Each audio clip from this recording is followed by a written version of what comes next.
There's a whole lot of things I want to tell you about.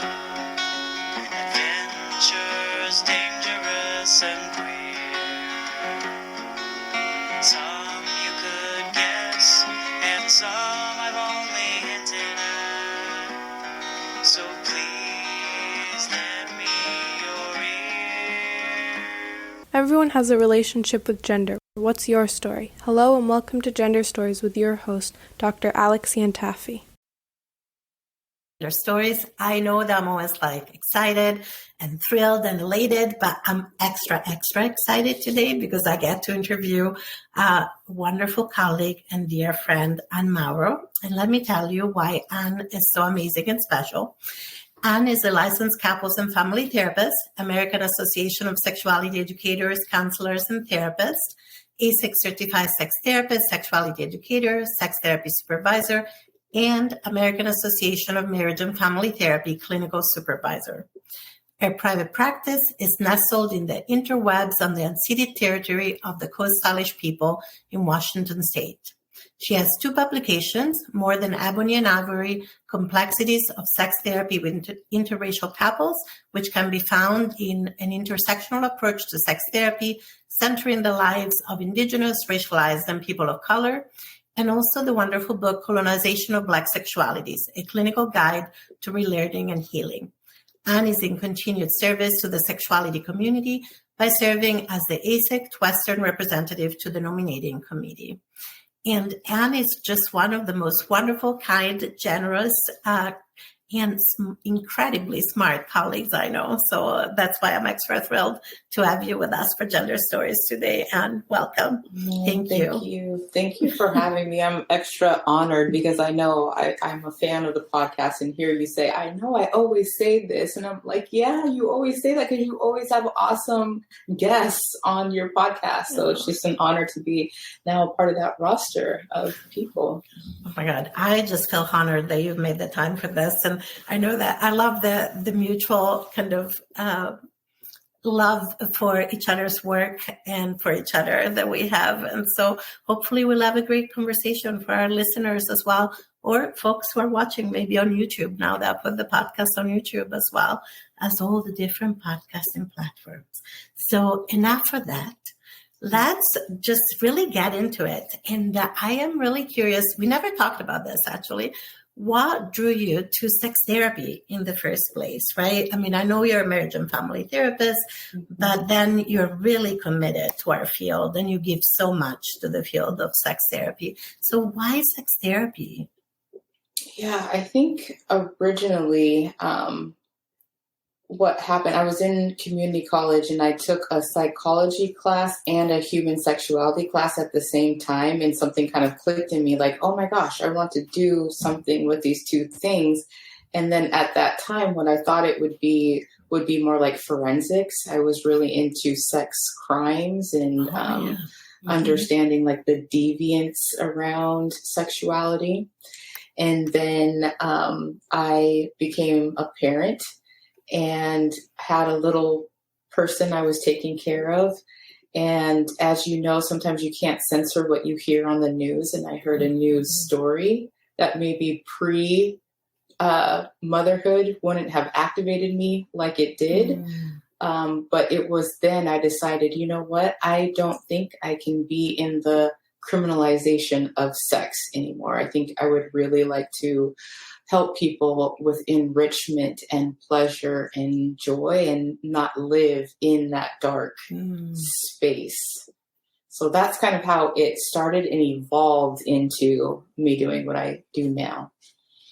I love that. And I also love that kind of trajectory, which makes sense to me because I feel like in psychology, sometimes there is more of an emphasis on like, what is different from the norm, right? What is more pathological?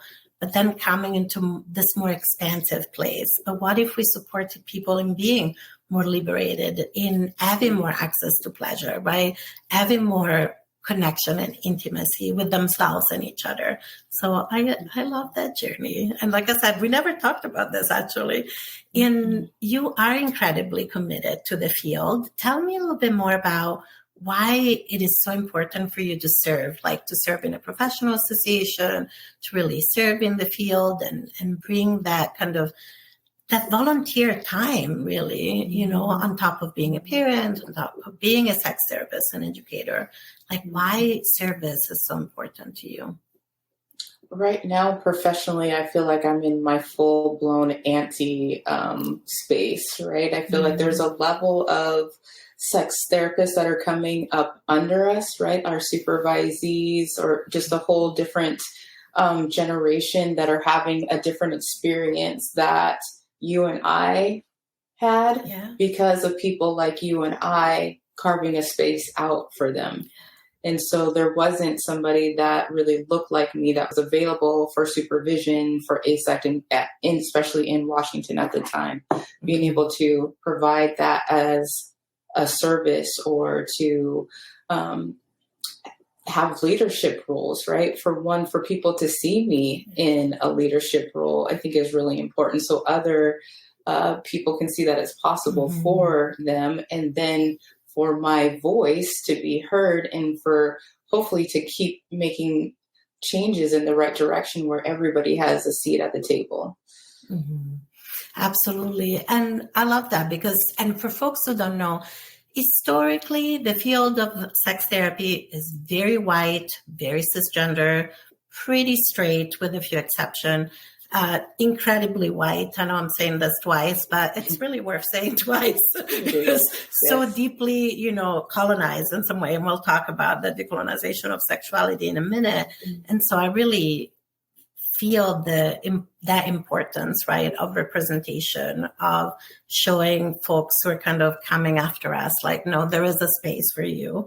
And actually your voice is really, really essential. And so I really appreciate all that you give to the field and how important your presence in the field is. Speaking of which, let's talk about your publications, because not only you give, you serve the field, you're a supervisor, you're a mentor. I've met some of your wonderful supervisees and mentees, and they're incredible. And I'm just so excited about how the field is changing and what ASEC is today compared to 15 or 20 years ago, We could talk about that, but we won't. I would much rather talk about your work. For example, this wonderful book right here that I had the privilege to read even before it got published. And so, The Colonization of Black Sexuality, a clinical guide to relearning and healing, that's published by Routledge. It seems like a small book, but it's so packed with amazing information. And before we got into it, why did you feel moved to write this book in the first place? Well, let me back this up because I think this is actually important. I was not a studious kid in school. I'm really not sure how I got through public education, and history was non-existent. I don't remember learning about even basic U.S. history, right? And so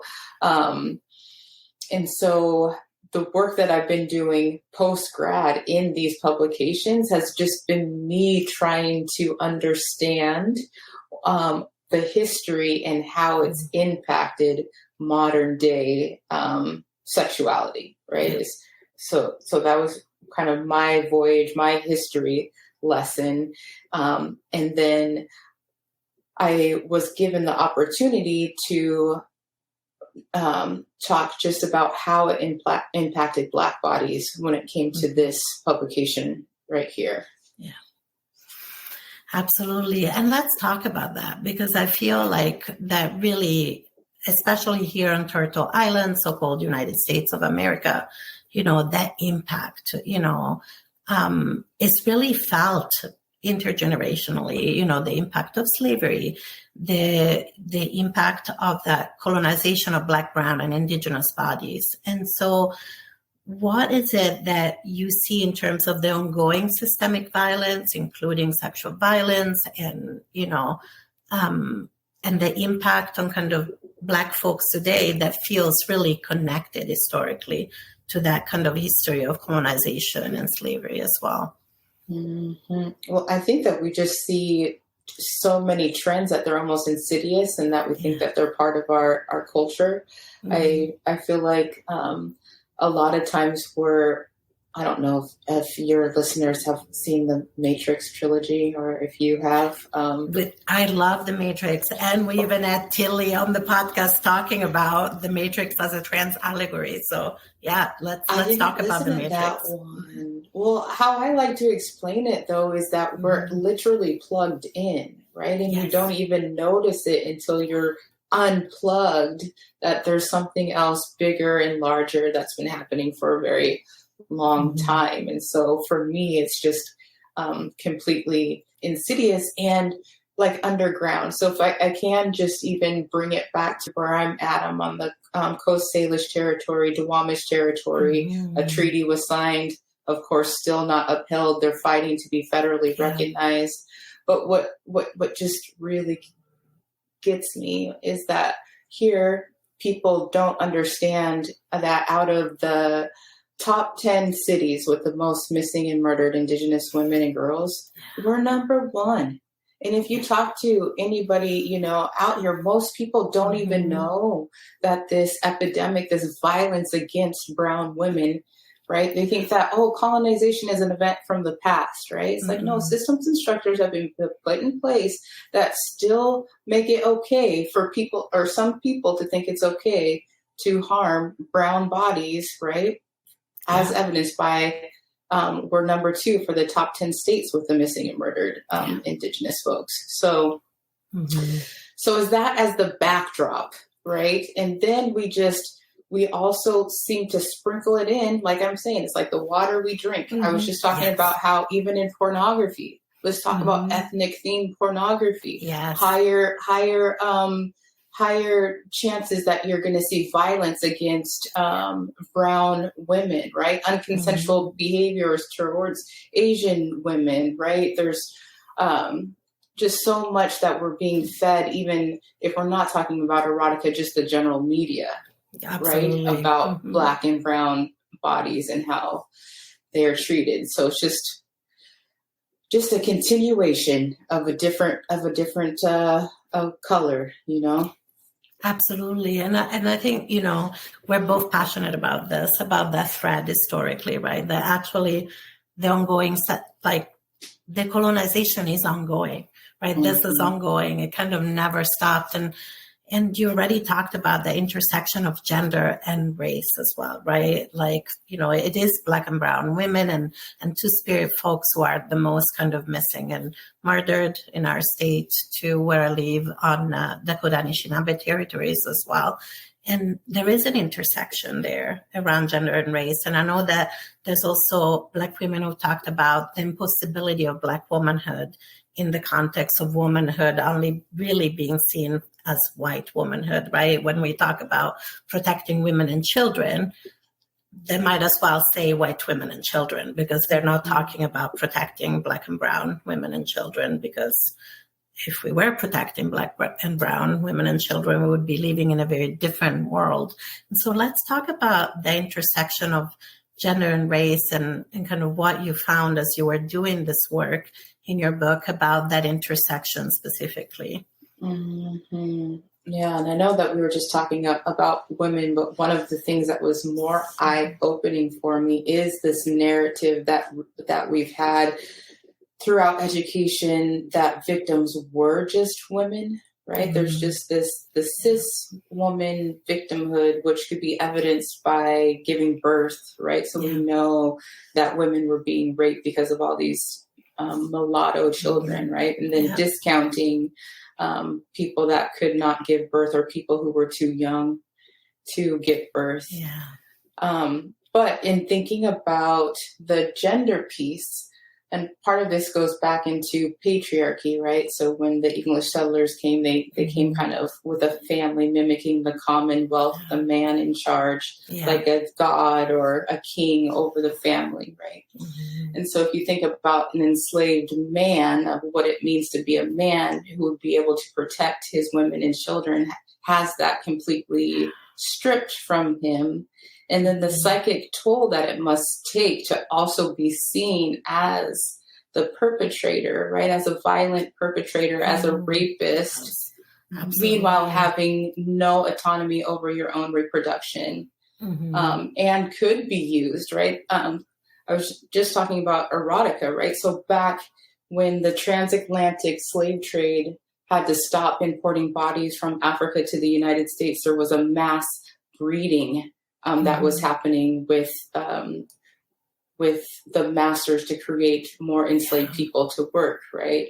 And so during this time came terms like stud, right? They would try to breed people with stud, and this is where this big black cock, and they were forcing rape, but being seen as a perpetrator and not the actual victim. And so that psychic toll of not being able to protect, which means, you know, a patriarch as a man, you protect your women, children, you provide, and then having it also turned that you are a sexual predator. Meanwhile, we are eliciting sexual violence on you.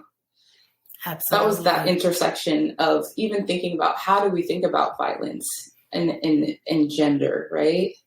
Absolutely. And it's like, even for, you know, when I think about Black boys and even the impossibility of childhood, actually for all Black and brown children, right? Because there is that hypersexualization, they're being seen already, like, you know, and we know like the systemic violence by the police against children, right, who should not be seen as a threat, but just being in a Black and brown body mind in this country, like inherently makes you a threat to kind of the white colonial policing state. But how, you know, how insidious it is, right? It's like really baked in, like you said, like the water we drink or the air we breathe. There's just so much trauma. And so how do you find then, you know, one of the things I loved about the book is that really it makes it clear that we have to unlearn and relearn, right? We need to understand where we've been to be more effective in our work, right? And if we don't do this work, we might actually do a lot of harm to our clients. And I've seen clients being harmed by therapists who don't have the kind of critical, knowledgeable lens, and they haven't done their work, right? And so let's talk a little bit about what you see nowadays when you work with clients, where you see that direct connection between like that violence that was inflicted not even that long ago, honestly, on families and individuals and communities, right? And the challenges that folks face in kind of relating to their own bodies, to each other's bodies, to their sex and sexuality. Yeah, what you notice in your practice? Well, what I feel like any of the presenting problems that come in, I feel like we can trace back to, is there like this historical component behind this? Is there the political or a legal component behind this? And then how is it represented right now, right? And so I'm not sure if I made my point back around when I was even talking about porn. So something that we see right now is like, you still see BBC, big black cock, or stud, right? True. You're seeing really racialized marketing around it that becomes so insidious that we don't even see it. And then we can have also some internalized sexual racism because your body isn't measuring up to this standard of what you are being racialized or being gendered to be. Yeah, absolutely. That is a lot to carry now, but that's a lot to carry for you as a scholar and also as a therapist. I can't imagine, I don't know about you, but I know when I was writing Gender Trauma, it was a hard book to write because you feel the impact, right? As you go through all that data, as you go through all that history and you process it and put it on the page. And so I'm wondering what that process was like for you as a biracial Black woman, kind of really bringing that knowledge and that history to the page, like in terms of your own process, if that makes sense. I think it was a miserable process for me. It was really so nice to hear that other people have suffered in the same way that I did not. Like, I thought, oh, if I ever write a book, it's going to be so much pleasure and joy, and I'm just going to love it so much. And it was hard, and sometimes almost freezing me in my steps, and wanting to really be respectful and honor the dead, right? And I felt like there was other things listening to what I was writing, not just the human beings that were picking up the book, but it was tapping into something. And I wanted to be respectful and honor that space. Yeah. Mm-hmm. That makes so much sense to me. Even as you're talking, I'm like, yeah, that almost ancestral weight, responsibility. I don't know what the connection, what the word is, but it's just like bringing all of that onto a page is not easy. And it is a responsibility. I mean, you did it beautifully, I think, in the book. And it's really essential reading. I think, I really believe this is essential reading, not just for sex therapists, but sex educator, any clinician really should read this, but not only read this, also think about how does it apply today, right? Because we see it everywhere. Like you said, we see it in porn. We've even seen it at the Olympics, right? When I think about what happened with Imani Khalif, and the questioning of her gender, which again, not new, right? We know that especially Black women athletes have had their womanhood questioned, right?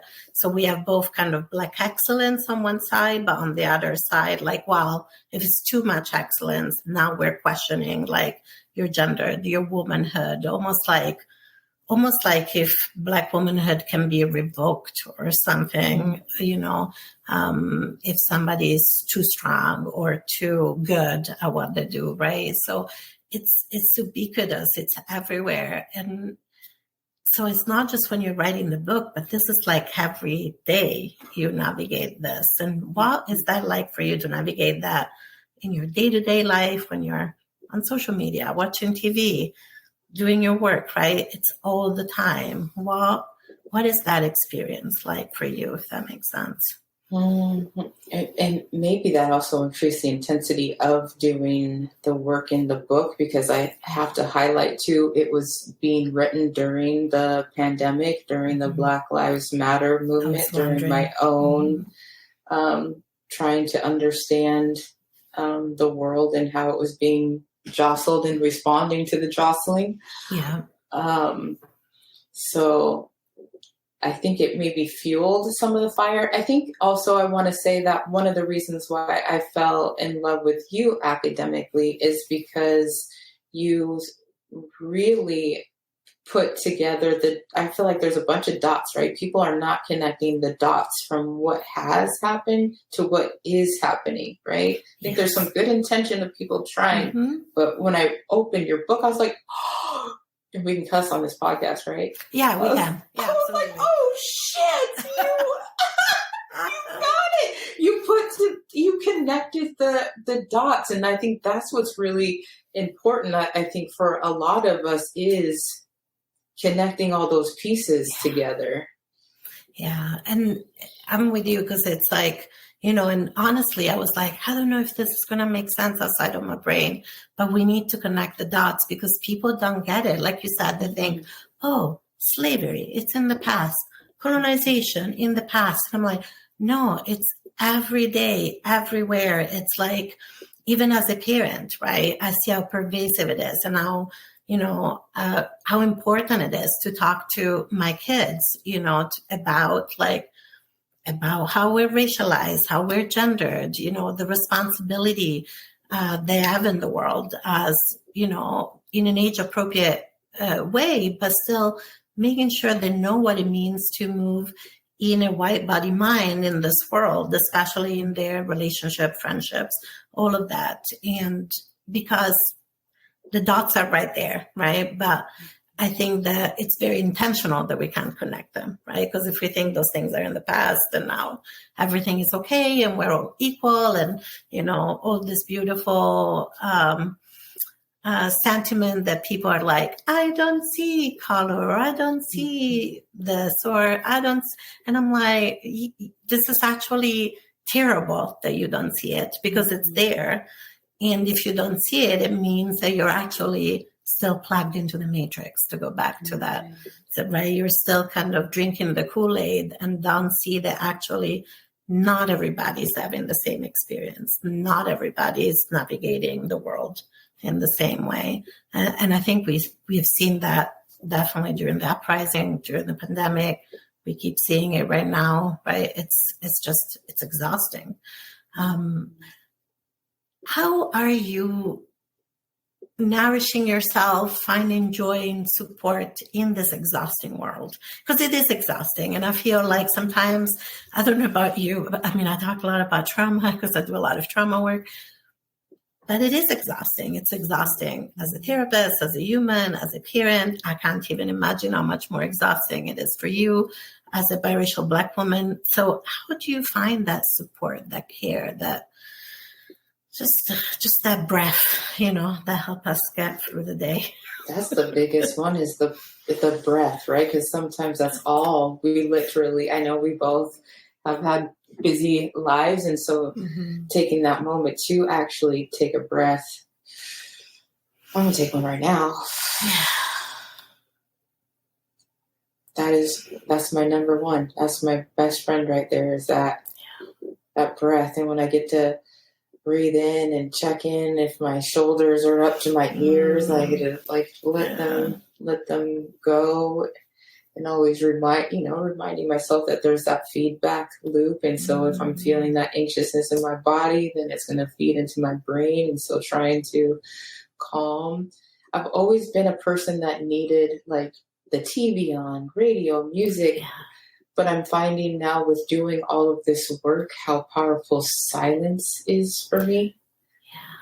Because I'm seeing even how television, even left in the background, is moving my mood a little bit. Like the theme of what's happening, the theme music, all of that is actually also compressing on top of the life that I lived that day. And so turning off and not hearing anything except for the birds, my dog snoring, whatever that is, I'm finding a lot of rest and healing in that nothing space. Oh, that's beautiful. And I love that you mentioned rest, because it can be so difficult to rest. I don't know about you, but there's so much work to do.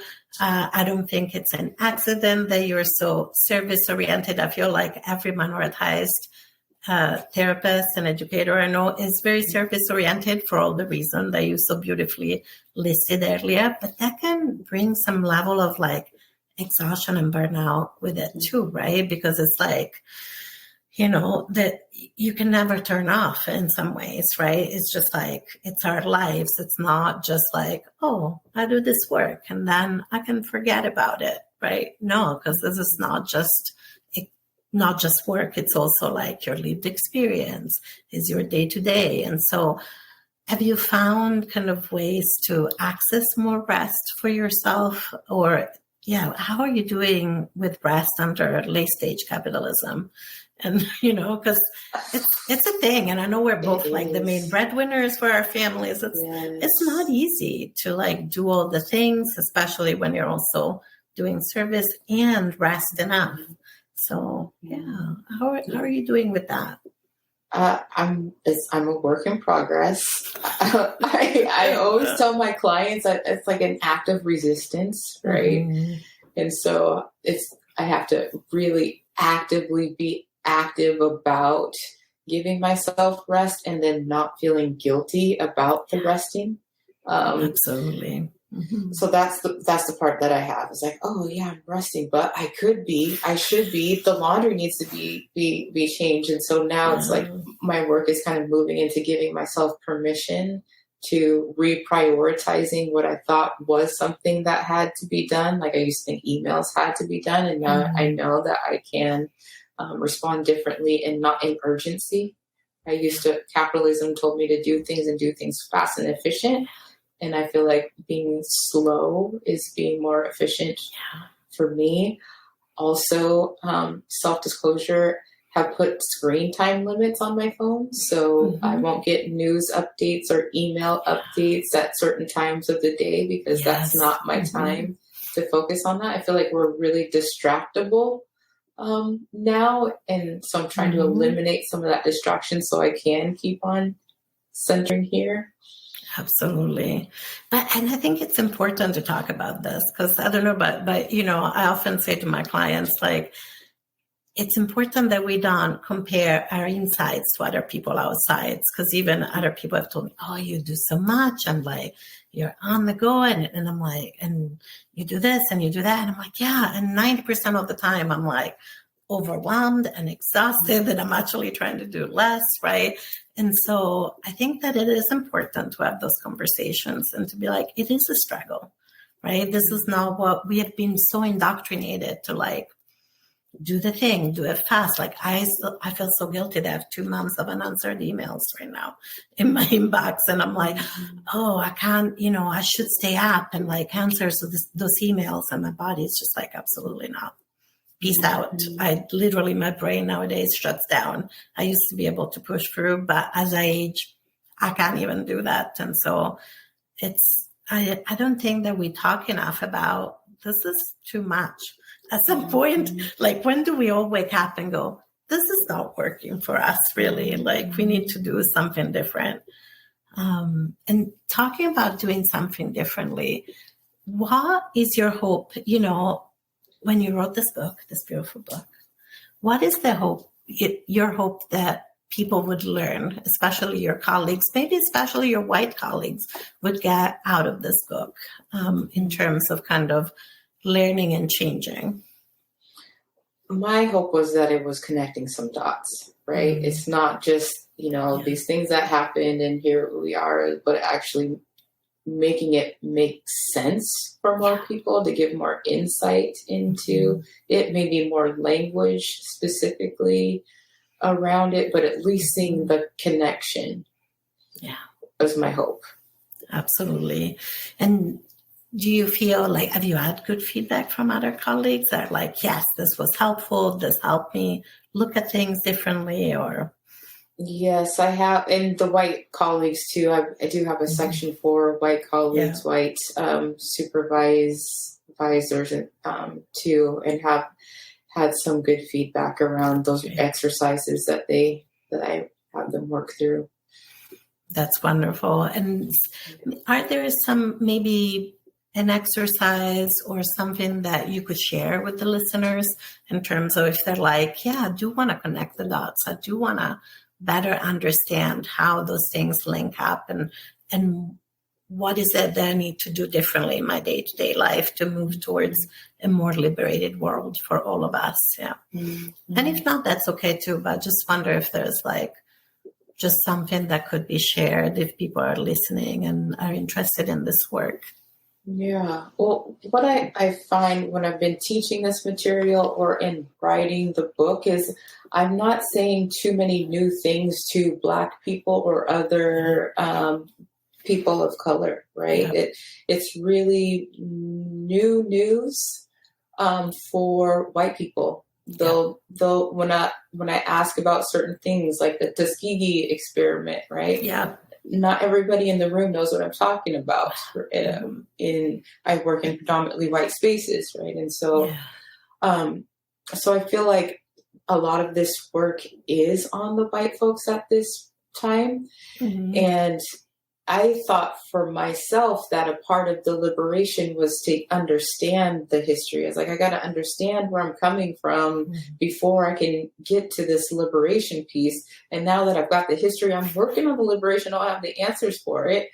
But I think that if you are a white person wanting to do this work, that doing this work with other white people or people of your culture is really important, because I see people like, oh, I got a Black client and I want to like do this. Like, what should I do? It's like, why don't you practice with your own people and then come over?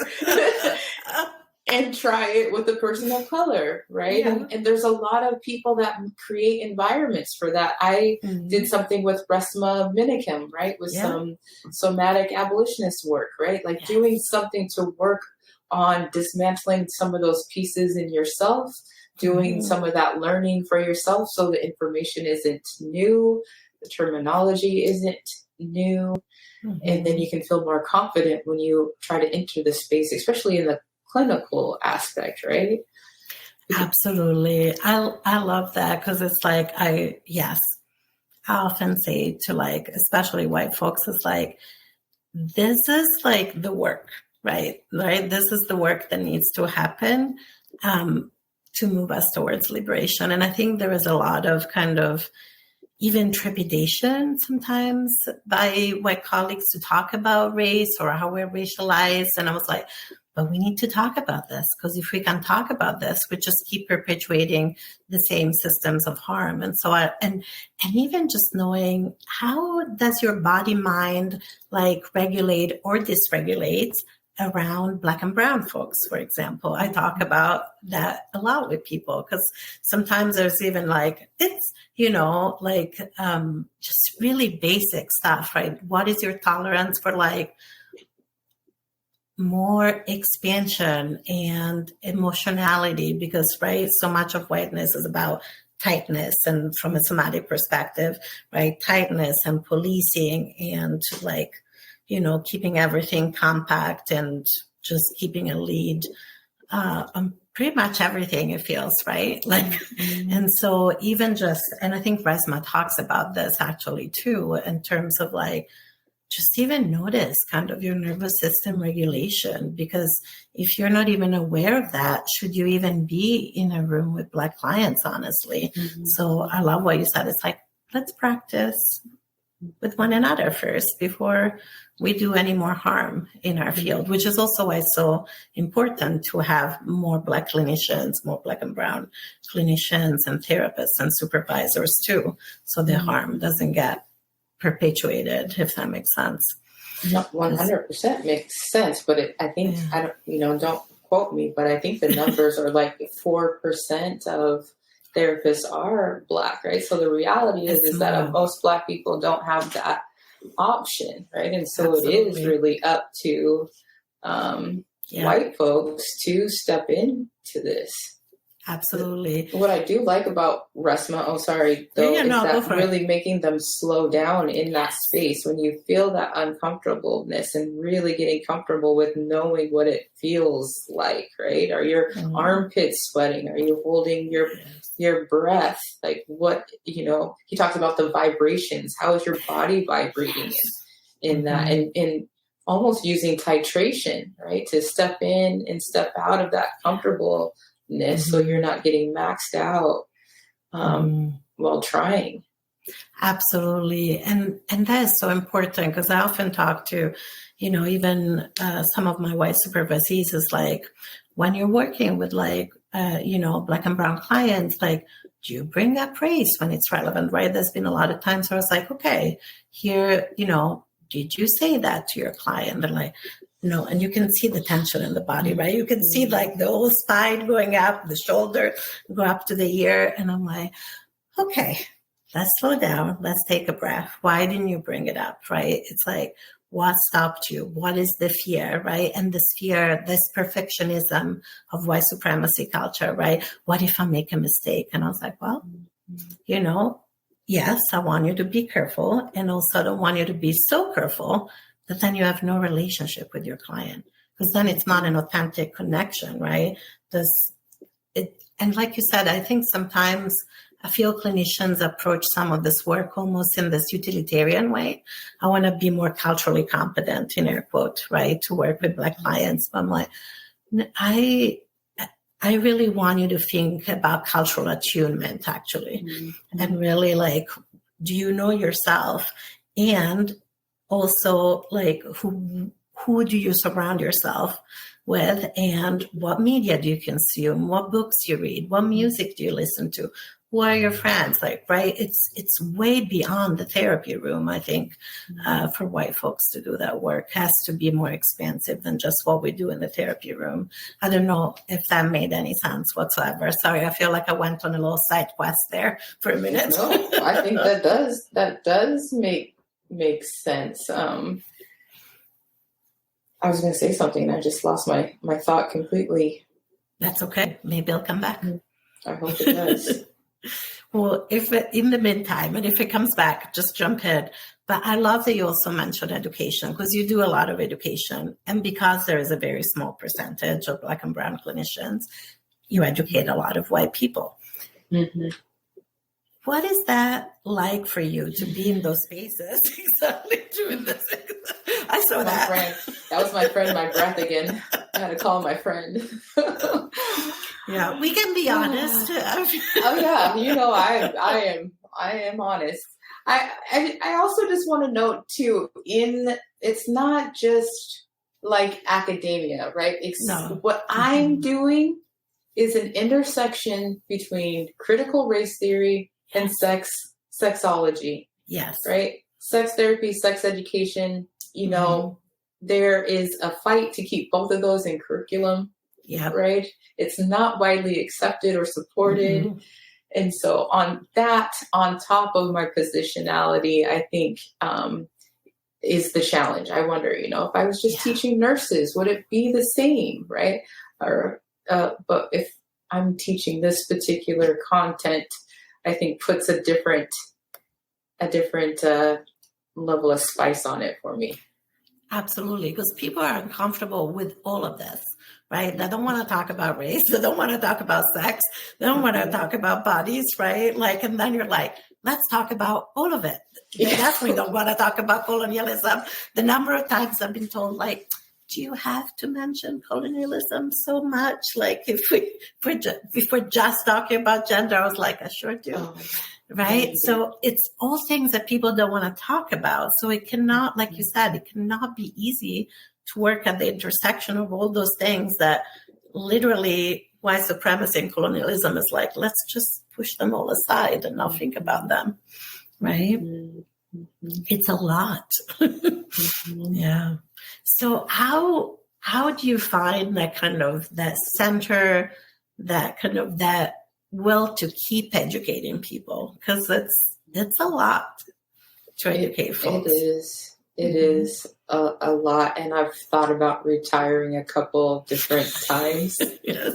But I just taught for a BIPOC cohort of sex therapy certificate students. And that was one of the most profound teaching experiences that I have ever had, how students were crying, saying they never had. I had several mixed people in the class. They said, I've never had anybody that looked like me teach a class before, and how you held this space for us like nobody else has. Like, that was my intention, right? Was to give you the experience that I didn't get that I wanted, right? And so being able to give that and then seeing that it has that profound impact, that I'm helping them connect the dots early in their career, so that I'm being a good ancestor to our field, so that these baby therapists are ready, to really have critical analysis around why and how we got here. Absolutely. And I love that you mentioned being a good ancestor.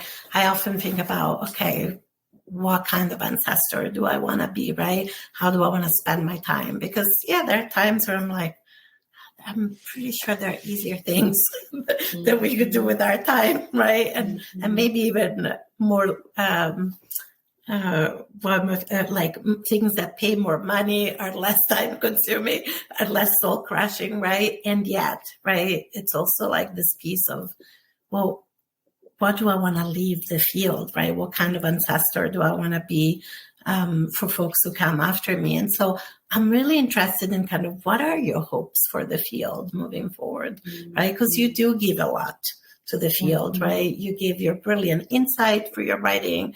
You do clinical supervision, you educate people, you serve as a volunteer on committees and professional association. So what is your hope for the future of our field? Mm-hmm. I am actually hopeful, and I think maybe you can also understand why, coming from my lens of being a member of ASECT in 2011 was so much different now over a decade later in the movement that has actually happened in a decade, which I actually haven't seen that momentum in other organizations. I didn't feel like I had a home at ASECT at first, and I very much tried to assimilate into that space, that white space, to be accepted.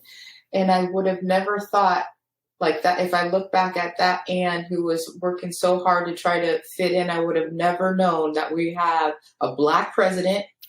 That's a woman, a Black president-elect right now, right? A board full of gender expansive folks, right? We have so many different positionalities like being represented now that just gives me hope. I'm like, oh, and I don't feel like it's on me anymore. I feel like even the people under us are now the ones that have to, really do the heavier lifting of moving it, and that I've already seen like a mountain be moved. And if it just continues at this pace, I mean, I think more than my imagination could think of might happen for us. I'm with you. I'm like, sometimes when I look back, I'm like, wow, like change has happened pretty fast, right? When I see Dr. Lax in leadership at ASECT as president, right? Like you said, the field is changing, right? There's still a lot of work to do, but I'm with you. I can't even imagine what will it be like in 10 or 20 years. Hopefully, even more mountains will get moved, right? At least I sure hope so. I feel like it's going to be the younger people telling me to get it together. Like, you need to take this training. You need to. Yes. I'm like, okay, let me catch up.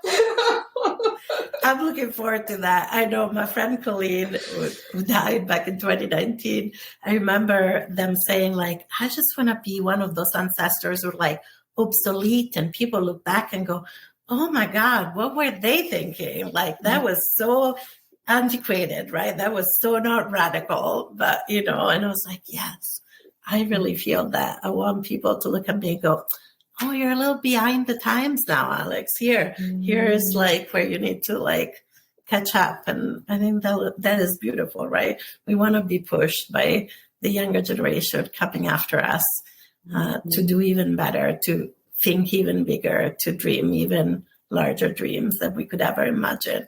Absolutely. I love that. I want to be respectful of your time. I feel like there's so many conversations that you and I could have. I was like, we haven't even talked about the fact that, you're Black and also Italian American. We have a little Italian connection. We haven't even talked about like our cultural connection, right? And I'm so curious. I feel like that could be a whole other episode to talk about the intersection there. But like I said, I want to be respectful of your time. And I always ask people, is there anything that we haven't talked about that you were hoping that we would talk about today? Or anything that you're like, as I think about this conversation, this bit is missing, or I really want to mention this. Well, I want to just make sure that too, that I want to connect the dots here as we talk about like connecting the dots, and it's going to be like a broad stroke of connecting dots, but just understanding that piece about colonization isn't just about like Black bodies. It's not just about our gender. It's about every part of our existence and how we are in relationship to each other, which relationships we think are acceptable, how many people can be in those relationships, the race that we will partner with, like all these things, right? Even our access to employment. is just intrinsically tied to the history. Absolutely. Mm-hmm. So I think that people think, oh, it's just this one thing. It's like, no, it's like all of the things of where we are and how we consider family, how we consider work, like everything has a historical basis. And I love that, because I think often people think about things in kind of, and that's part of also white supremacy and colonialism, like this chunks, right? But it is pervasive and it's all connected. Like it's the whole ecosystem, right? Mm-hmm. And it's, when you were saying that, I was like, oh, I feel like we could spend, hours and hours going, it's about things that people think are fixed, like who are we attracted to, the choices we make. Actually, all of those are kind of shaped by history and shaped by those constructs. And often people think that those things are just innate, right? And I'm like, actually, there is a lot that we've internalized from all this messaging that, and the history that we carry with us. And we need to really, like you said, it's unplugging from the matrix and going, whoa, this is everywhere, right? Mm-hmm. It's like, whether I watch reality TV or I'm working with clients or walk in nature, and even who gets to be in nature and feel safe while being in nature, right? Like I know here in Minnesota, there are a lot of initiatives to make sure that Black and brown folks, for example, feel more comfortable in state parks and other natural spaces because history, right? And I think that folks, like you said, often don't make that connection that it's everything. It's everything in our day-to-day is impacted. Mm-hmm. Absolutely. I know that I said that was the last question, but I'm going to ask you one more question, because we are coming up to election season where we live. And I think that people are feeling a certain kind of heaviness. And so I'm not going to ask you a political question, but I'm going to ask you just how are you resourcing yourself during this time? Because, I feel like in some ways, not that this is not going on all the time, but it's amplified when elections get closer, right? Especially presidential elections. And so how are you just like, you've made some good examples of like taking care of yourself, but how are you finding some joy, some expansiveness, some pleasure in your life? Let's talk about pleasure. We're sex therapists. How are you finding some access to comfort and pleasure and expansion in your life right now? Well, two things come to mind. I used to have very busy mornings. I get ready, cook the breakfast, do the emails and all of the things. And I've now stopped doing all things except for just getting kiddo to school in the morning. That's my only thing we do. So I can cook whatever, I can do her hair or whatever it is, but it's really just slowing down and keeping that priority of, again, going back to that, this is the center, my home, my family, making sure my kiddo is happy when she goes to middle school, right? Has been an anchor.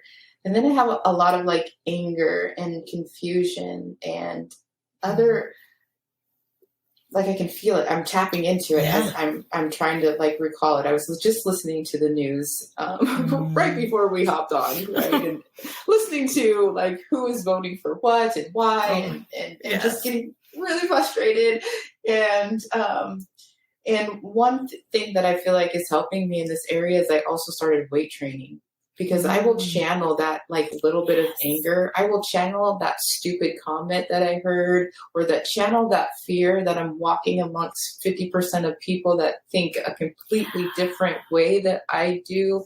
And how can you ever be safe? Like channeling all that into just really pushing a weight.